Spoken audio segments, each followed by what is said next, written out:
women's athlete asset that has come around in I don't know how many years. Certainly for women's basketball, they are taking this asset, an asset that I contend is worth more than every player in the WNBA combined. Let me begin by mentioning the fact that 17% of all WNBA players have been the target of egregious fouls this season. Indeed, you are already familiar with Caitlin Lynn Clark. Take a moment to process that. Nearly a fifth of the most hazardous fouls in the league are committed by a single player. Beneath the rim. Not in the paint, bruisers. Not at all. Clark. On defense. A guard who seldom ever makes contact with people. Basketball is no longer the only topic of discussion here. It seems like it's aimed at you.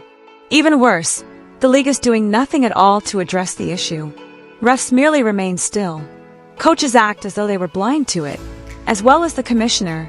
And let's not even talk about it. Now consider if the NBA would remain silent if occurred there and someone were being crushed every night. That's right. They would defend their celebrity. However, everyone in the WNBA shrugs when Clark takes hit after hit. There's a problem. Isn't typical. Seems prearranged. And we're no longer watching a game if that's the case. We are observing a setup. You have to protect your star. I hope you noticed I did not say stars. This is not plural because the WNBA only has one star. They've got one player who's capable of drawing a mainstream audience. You have got to protect her at all costs. I don't typically this way. Their work is challenging. Challenging decisions, a fast-paced game, and constant pressure. However, this is no longer a difficult job. It's a straightforward inquiry. Perform your duties or not. Game after game, Caitlin Clark has taken a beating. We are discussing blatant fouls, late shaves and headshots. She was stabbed in the eye once, doubling over and hardly able to see or play, but she continued. How could you have missed that? Don't use the excuse that it's a physical league either. For being physically fit does not imply being careless. Physical does not equate to risk. When it happens to Clark, physicality certainly does not imply disregard. Every time she hits the floor, the whistle seems to go silent. Additionally, the calls are feeble and quiet when they do occur. A technical becomes a flagrant. A foul becomes nothing. The question is now, are the referees being told to let her play through it? Or are they simply bad? Because that is sabotage, not officiating, if they are purposefully ignoring it. Let's go on to someone else who has been quite silent throughout this. The person who is meant to support Caitlin is Stephanie White, the head coach of the Indiana Fever. Additionally, her energy seems strange. She is watching from the sidelines as her star player is treated like a rag doll. No shouting throughout reps, no timeouts, and no obvious emotion. Then, when reporters inquire about Clark's injury, she mumbles something along the lines of, "Oh, I found out about it late last night." Hold on, what? Earlier that day, your athlete underwent an MRI. The franchise's future lies with her, and you're only now discovering it at night. Stephanie White is either being excluded, which is awful, or she is acting as though she is not included, which is worse. I don't want to unfairly criticize a coach, but what are you doing as the head coach of a team that features a generational talent like Caitlin Clark, and you are unable to provide a straightforward update while she is injured? Let's now discuss Kathy Angelbert, the WNBA commissioner, who is at the top. With everything going on, you would think she would have taken the initiative by now, called a press conference, made a statement, and defended the league's largest investment. Not at all. Nothing. Silence on the radio. On national television, Clark is being beaten up. Supporters are pointing it out. Sponsors are observing. Kathy, on the other hand, is hiding as if nothing happened. Do you know what it means to be a leader? When something in the NBA appears dubious, Adam Silver steps in. It's Roger Goodell talking endlessly when an NFL scandal occurs. But she's a ghost, Angelbert. Furthermore, that quiet is beginning to resemble guilt. When everything is going well, you don't remain silent. When you sense that things are getting out of control, you remain silent. When you're hoping that everything will work itself out. But you know what? It won't, because the fans have woken up and are no longer buying it. This is what irritates me the most. The media just refers to it as a tough game whenever Caitlin Clark is pounded to the ground, limps off the court, or a play is not called. As if this were routine business. As if we haven't viewed the slow motion replays. No, this is not typical. This is the target. To make matters worse, the other players don't seem to care. They even celebrate it, some of them. We've witnessed the flexing, the trash talk and the smirks. What type of culture is that, you ask? Because I believe that this league was about sisterhood, competition, and empowerment. Instead, we witness quiet, resentment, and jealousy. Fans become enraged because they begin searching for solutions on their own when something goes wrong, and no one in the league acknowledges it. They then begin to say things that the league won't. They begin to use terms like conspiracy and setup.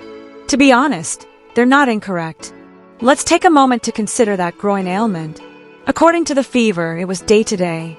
Clark had her MRI earlier that day, but according to her coach, she didn't find out until late at night. What is the truth, then? Because it appears as though someone is hiding something from the outside.